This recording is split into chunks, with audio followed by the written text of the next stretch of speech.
Apenas algumas palavras sobre esta última série de problemas que se concentra sobre o sistema de CAD. As outras 2 ou 3 séries de problemas serão sobre o sistema de simulações de elementos finitos. Portanto, umas primeiras perguntas. A série tende a acompanhar um pouco as transparências que foram atrás, de maneira que, se vocês forem seguindo mais ou menos cronologicamente as transparências, é mais fácil responder. A primeira pergunta tem a ver com um assunto de engenharia biomédica. O que é a lei de Wolff para os ossos, e como é que os ossos se comparam como material com outros materiais, em particular com outros metais.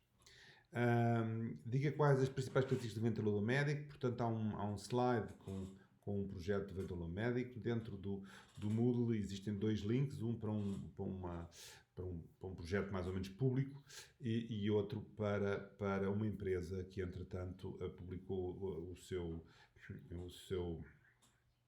ventilador, um dos modelos do seu ventilador em domínio público, quase, durante pelo menos 4 anos. Pronto, podem coletar informação e tentar fazer uma pequena redação sobre o assunto. Não é para fazer um tratado, obviamente, sobre os ventiladores.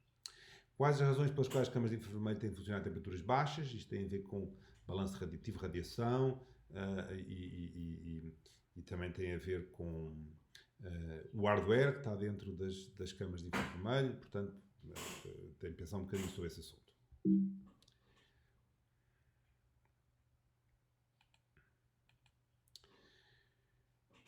Esta pergunta é uma pergunta, aqui nas questões B, é uma pergunta muito quantitativa. Portanto, qual é a potência coletada numa superfície, eu penso que é de 4 centímetros, vocês podem ver nos vossos transparentes online, no Moodle. Portanto, 4 centímetros quadrados, no interior de um instrumento, que é assumido como corpo negro, e que está a uma temperatura de 300 Kelvin.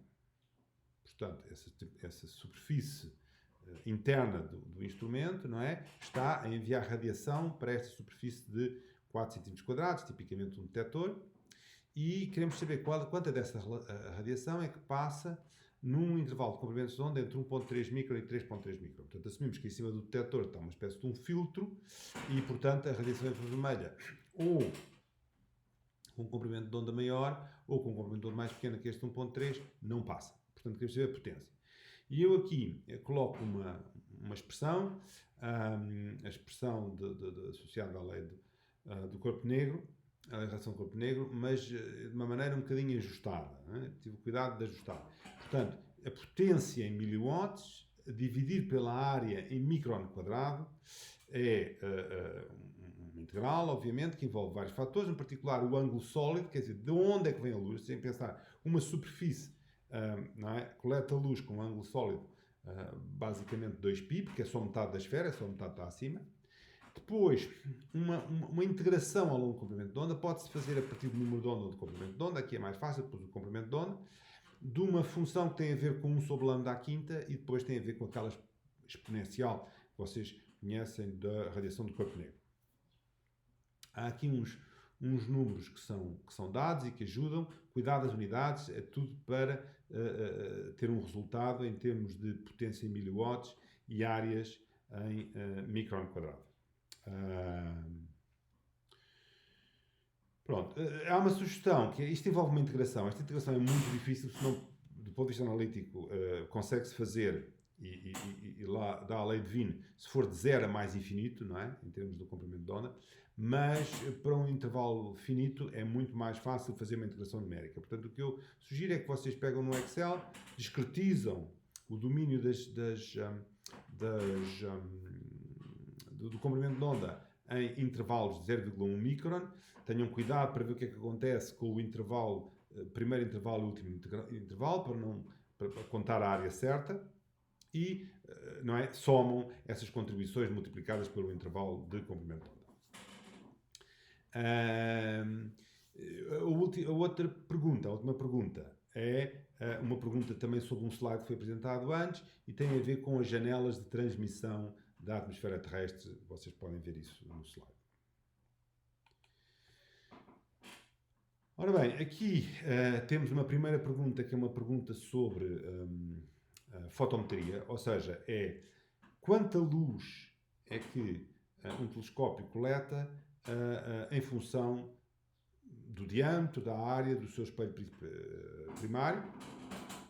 Isso envolve os espelhos VLT e os espelhos do telescópio VLT e do novo ELT. Vocês podem ir ao site do ESO e coletar informação sobre qual é a área, qual é que é o diâmetro, os diâmetros interiores, etc., desses dois telescópios. Uma pergunta que está um bocadinho relacionada com os fundamentos da tal experiência cloud, é para vocês explicarem, mais ou menos de uma forma qualitativa, por que razões é que a presença de nuvens pode alterar o balanço de energia radiante que chega à Terra, ou é refletida, ou é emitida pela Terra. Agora começa um conjunto de perguntas que é um bocadinho mais direto no próprio SolidWorks. Diz a ferramenta de sketch que permite desenhar um polígono, define uma circunferência escrita ou envolvente do polígono. Portanto, vocês experimentam, vão ao SolidWorks e experimentam e veem. Experimentam também no SolidWorks calcular a razão entre a área de um polígono e a área da circunferência nele inscrita. Portanto, vocês virem um sketch com um polígono e um hexágono em particular, e da circunferência inscrita, calculam a área de uma, calculam a área de outra, põem um raio, uma dimensão de raio para cada uma das coisas, e calculam o quociente e depois pensam um bocadinho e justificam se isso depende do raio ou não depende do raio que fizeram. Uma pergunta simples, a feature sweep, quantos sketches é que envolve para poder definir um sweep?